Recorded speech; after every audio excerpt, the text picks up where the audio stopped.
Avoko, ripretandrazana amiko. L'heure est grave.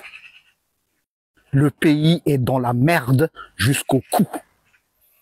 Le pays est dans la merde jusqu'au cou. Tsaroky raha mbola kely aho tamy Fort Dauphin. Ny ray aman-dreniko tao mitobiny lava faradofay. De nisy olona marary saina anankiray, mibositsika na demoniaka. Izay rehefa nietsika izy niasana de nandositra de nitsambikina tany anatin'ny gabone de difotra hatreo. De indro ny mpiandry zay niasa nitsangana namoritra ny tananakanjo, io naoritra io ny tananakanjo, dia natsofoka tany anatin'ny lavaka malotany tanana ary nisarihana tao lay marary fa tsy azo avela ao fa sao de maty ary nampandrona. Zay sary zay miraikitra ato amiko mandramaty hoe dans la merde jusqu'au cou, fa tsy maintsy miroboka ary tsy maintsy mamoritra tananakanjo ary tsy maintsy mamonjy an'ilay olao sinon faty miandry azy.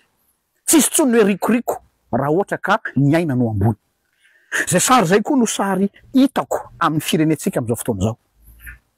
Tena difotra tanteraka ao anatin'ny maloto itsika. Arabaky teny reny zavatra nanjoatsika reny. Ina no atao? Manoloana an'izay, hitomany fotsiny ve? Hitsetra fotsiny ve? Dia misy teny ato amin'ny Exodus toko 7:7 akako réflexion ho atsika. Zao ny tenin'Andriamanitra tamin'ny Mosesy rehefa ren'Andriamanitra ny fitaraina an'Israely hoe Exodus toko 7:7 ka hatramin'ny 8:9. Aro Jehova, efa hitako tokoa ny fahorian'ny oloko zay any Egypte, ary efa reko ny fitarainany noho ny ataon'ny mpampiasa azy. Eny, fantatro ny alahelony. Dia efa nidina aho zao hamonjy azy amin'ny tanany Egyptianina ka hitondra azy hiakatra hiala amin'izany tany zany ho any amin'izay tany soa malalaka. 5. Ary ankehitriny indro ny fitaraina zanak'Israely de efa mbe ety amiko, satria efa hitako koa ny fahoriana izay ampahorian'ny Egyptiana azy. Koavia ankehitriny, le koavia ankehitriny ianao matsiany Mosesy io, irahako ho any amin'ny Farao hitondra ny zanak'Israely oloko hivoaka avy any Egypta. Mitady olon'Andriamanitra. Mitady olon'Andriamanitra fa ahoana nefa ny profil ny olona, tsy olona anankiray. No resahana eto tsika tsy manao culte de personnalité anao syndrome de Messie. Fa miantso atsika malagasy aho. Iza no ho concerné ny tiafatra ity. Dia izay manana ny profil ny Mosesy. Andao anao feedback kely ny profil ny Mosesy. Iza moa Mosesy? Mosesy ilay olona voateraka de niara-ny atsonjay. Satria teo ambany fanampiretany Farao sy Egyptianina dia voatery nisaraka tamin'ny ray aman-dreny tsy fidiny noho ny fahoriana ka voatery namidy en quelque sorte nalefa narina zany. Zany hoe tsy maintsy olona niara-ny injustice ny olona ho azo irahana, ny olona profil ilain'Andriamanitra. Avy eo ny parcours dia fantatsika tsara fa niara-ny aina tamin'ireo soi-disant adversaire. Zany hoe raha hitarina olona mahalala tsara ny fonctionnement ny fahavalo. Comment l'ennemi fonctionne. Fa tsy zazavao amina resaka combat rehetra tsy voatery totondry fa amin'ny combat intellectuel, combat administratif, mahafantatra ny rouage sy ny système. Satria ny biazina tao amin'ny lapan'ny Farao izy ary prince héritier, fantany tsara zany ny fandehany tao.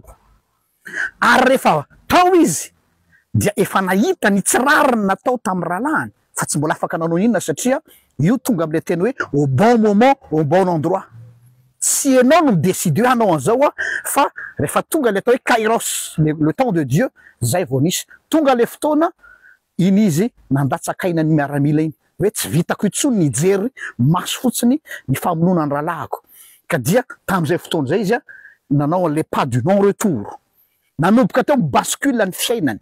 zany hoe fa profil hafatelo olona tsy afaka hijery fotsiny zany tsy hoe olona tsy indifférent amin'ny fahoriany rahalahiny toy izantsika fa efatra de lasa nandositra izy ary tsy maintsy niala tao anatin'ilay vovo ka nandeha aloha tany amin'ny toerana atao hoe na tany amin'ny désert donc hoe izy aloha zany nandalo voalohany indrindra le traversée du désert ataonao ahoana ny hitondra vahoaka handalo désert raha tsy hainao aloha no voalohany miaina le traversée du désert donc zay olona teo Mosesy hanavitra ny firenena tsy maintsy prêt hitraverser désert fa tsy mahay miaraka ny confort sy ny leadership tsy mahay miaraka ny confort sy ny leadership ny raha teo leader hanavitra ny firenena tsy maintsy ianao aloha voalohany mitraverser désert avy eo rehefa tany izy voky taona efa tsy nieritreritra intsony hoe ianao ane lay élu